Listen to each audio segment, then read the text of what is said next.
Hi, I'm Max Starrett. That's Brian Martinez. No cutesy intros today. Let's just get into the thing. YouTuber Marcus Meechan, also known as Count Dankula, has been found guilty under the Scottish Communications Act for being grossly offensive. Dankula has been involved in a legal dispute, in case you don't know, because he made a video of his dog raising his paw when he was commanded to Zeke Heil like a Nazi. Even though in the video, Dankula said his motivation was to get his dog to do the worst possible thing in order to humorously annoy his girlfriend, some high-maintenance control freaks reported it to the police as a hate crime. Forgive my lack of objectivity, this is just ridiculous. Dankula will be sentenced on the 23rd of April, possibly facing jail time. Dankula made the following statement to journalists after the trial. Special thanks to YouTuber Tailed Feature for bringing this to my attention. Here's his quote. I think it is a very, very dark day in regards to freedom of speech and freedom of expression. The thing that was most worrying is that one of the primary things in any action that is to be considered is things like context and intent.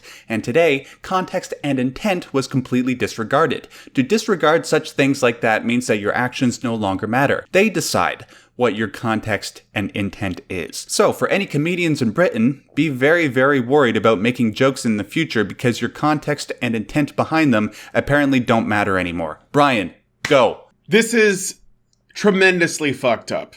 Now, and the worst part is I had a feeling that this might happen, that he might get convicted. But to see that it's actually going to go through is just like we are at the end of civilization. I know that sounds like I'm not being hyperbolic here. When the UK is fucked, okay? Yeah, that's the thing. You're not being hyperbolic. That's what's fucked up. No, I'm not. This is the ironic thing.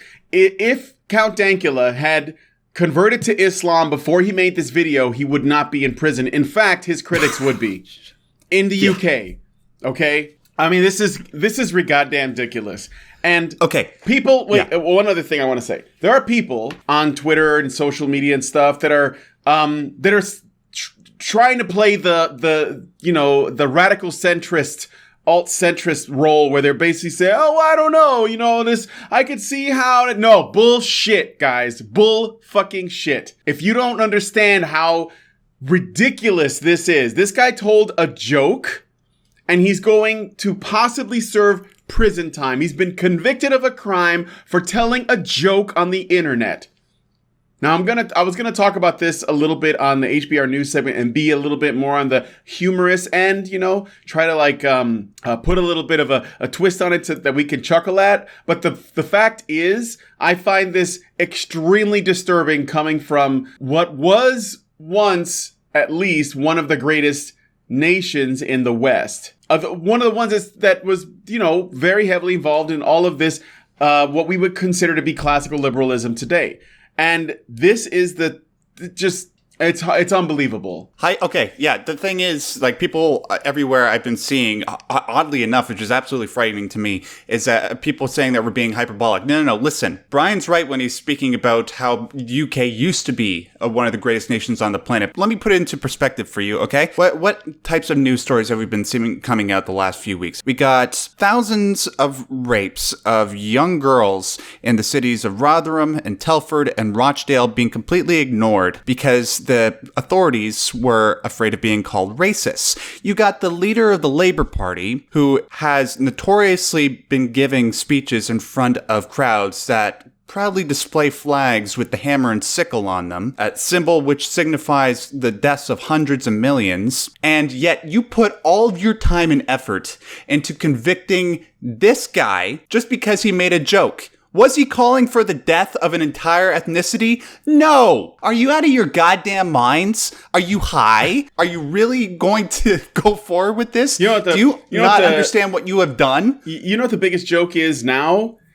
It's the fucking UK is the joke. You guys are the joke, and it's not very funny. When Dankula's video went viral, nobody thought this is like anti-Semitic or, that he's a racist. Like, most of the comments, if not almost all of them, but I'm sure there were some people who were fucking upset. But most people, overwhelmingly so, thought it was a funny video and they got it. They got the joke. Yeah, and If you don't like it, that's fine too. But to say that what he's doing is on par with a hate crime, where he's threatening somebody just because of a factor out of their control, like the way they were born, the Jewish people, you're out of your goddamn mind. Do you honestly think that this... Okay, no offense to Mr. Dankula. I'm sure he's a lovely person. He seems like a very funny guy. But if you honestly think that this guy is going to become the criminal mastermind, a head guy behind some sort of future movement to ethically cleanse the fucking UK. I'm just even saying it out loud. It's making me laugh, but it's also making me angry. I'm kind of feeling bipolar right now. Sometimes you just gotta laugh. I mean, it's just so you can maintain your sanity. Actually, the funny thing about Dankula is he's actually, I believe, a self-admitted communist in terms of his actual beliefs. Yeah, but I mean, and I don't like commies, but I don't want him to go to jail for it. I mean, it's like we get along. Like I've had him on streams and I've talked to him online and stuff, and we were fine despite his crazy beliefs about economics. But this is not even about that. This is about a trick he taught his dog as a joke. Specifically, like how many? I was going to bring this up in the show later on anyway. But how many? Now that you've set this precedent of people who want to tell jokes about Nazis while, maybe visually representing them in some way are liable to be convicted and possibly put in prison, at the very least charged, does that mean we get to go back in history and look at all the times that Nazis were the butt of jokes and make some more arrests?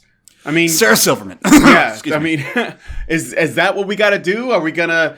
Because this is just retarded. I'm sorry, but why is it people have no respect for freedom of speech? How come you don't realize as something so simple is so incredibly important to the point where I think that personally, I'm an absolutist when it comes to freedom. I don't care what you say. You have the right to say it.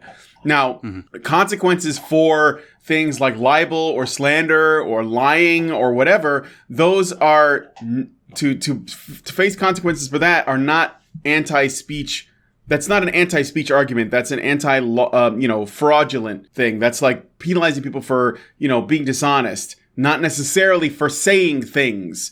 It's like when you forge a signature, you've broken a law, not freedom of speech or expression.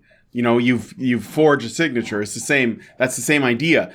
So I'm an absolutist, and I think that it just doesn't make sense not to be, because once you don't do that, you have to say, where is the line drawn?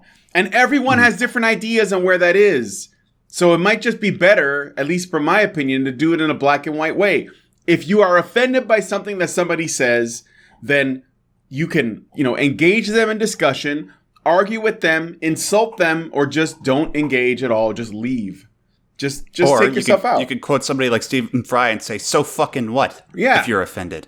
It's either all okay or none of it is. Exactly. All right. Anyways, we just wanted to get this information to you guys very quickly. We'll do more discussion about this on HBR News tonight, which we'll be recording live at 6 p.m. Eastern Time. If you want to watch that, make sure you stay tuned to this channel, hit subscribe in case you're afraid you'll forget. If you want to watch the pre-recorded version later, make sure you go to Badger Live Streams, which we'll put a link to that in the description box below. But most importantly, if you're wondering what can be done, particularly if you live in the UK, let me give you some tips. And these tips come via a YouTuber named The Academic Agent. If you live in the UK, write your local MP. There will be a template letter in the show notes for this episode of Breaking Badger News, as well as Academic Agent's video, which we will also link in the description box below. If you don't live in the UK, tweet at the relevant UK politicians and figures, people like Nigel Farage or Andrew Neil. Tweet at the UK comedians, people like John Cleese, David Baddiel, and the aforementioned Stephen Fry. One comedian who has actually already taken notice of this is Ricky Gervais, who's condemning the ruling. Another comedian, although not based in the UK, is Joe Rogan. He's already taken notice of this. And also, if you want to bring this subject to the attention of people in the US, make sure you flood the Twitter accounts of people like Donald Trump, people like Sean Hannity, people like Tucker Carlson. Those, like, to quote what Academic Agent says, they will make this issue go nuclear if you get this issue to their attention. That'll do it for us right now, ladies and gentlemen. Until next time, allow me to quote Count Dankula for you. Don't let your memes be dreams.